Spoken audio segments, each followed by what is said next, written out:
What is the keto diet? Is it that good for weight loss? But is it sustainable and good for you?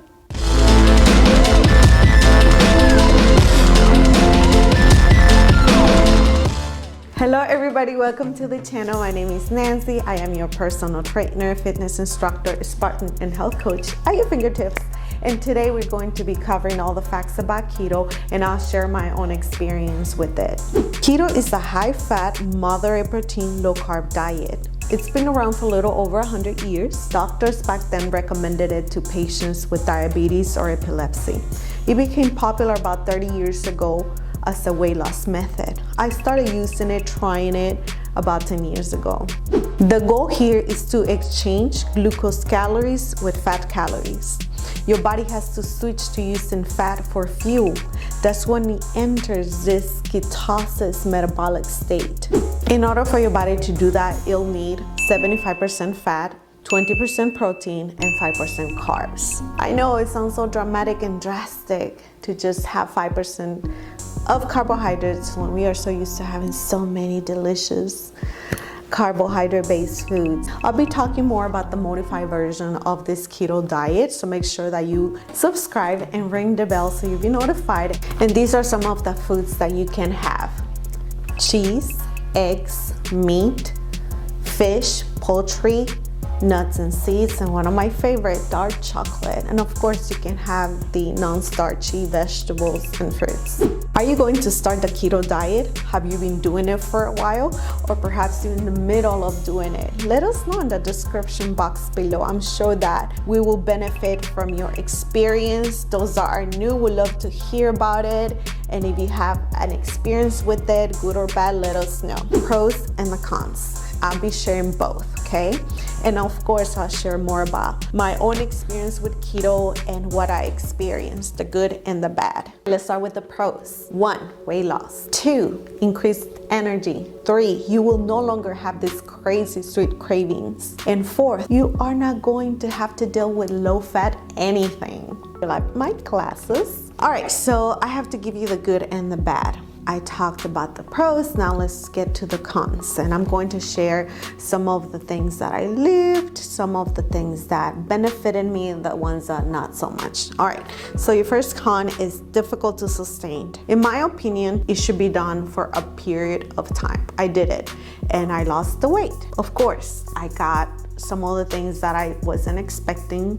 Like, I was very hungry and hangry, so expect that. Number 2, you're going to be in a nutrient deficiency. You're not having that many vegetables, but you can have the non-starchy, like the green leafy vegetables, and that's a benefit that I found in it. I was able to make huge salads because I was very hungry. I was trying to get as much of the good stuff, so I developed a good habit of making myself good, colorful, delicious, non-starchy vegetable salads, and that's something that it carried.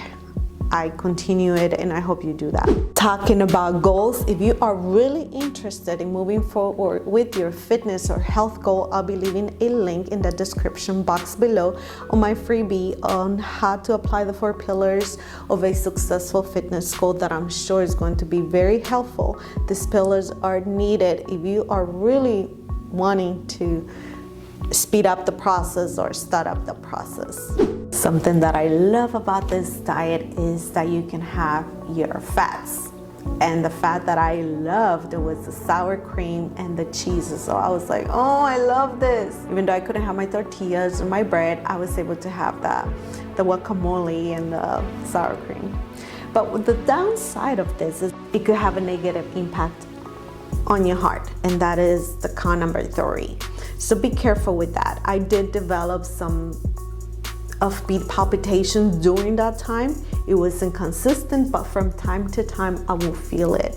So make sure that you talk to your doctor before you start this diet or any other diet. All right, con number 4, you can develop a food obsession, and that is because you're limited. So you are going to be craving for some foods, and after a period of time of not having it, and then all of a sudden you can have it again, you can overindulge. So be watchful, be careful, because I did it. I stopped it, and then I was like, woohoo, time to eat everything again. All right, are you going to give keto a try? Can't wait to hear all about it. And if you're interested in continue learning how to get healthier, stronger, more confident, make sure that you subscribe and ring the bell so you'll be notified of the upcoming videos. And if you would like me to cover a different topic, let me know in the description box below. I also do workouts. I'm a personal trainer, fitness instructor, so I like to get people fit and toned, and it will be a pleasure for me to do a workout that you are interested in. Until then, please take good care of yourself and do what's best for you. I love you all. Bye.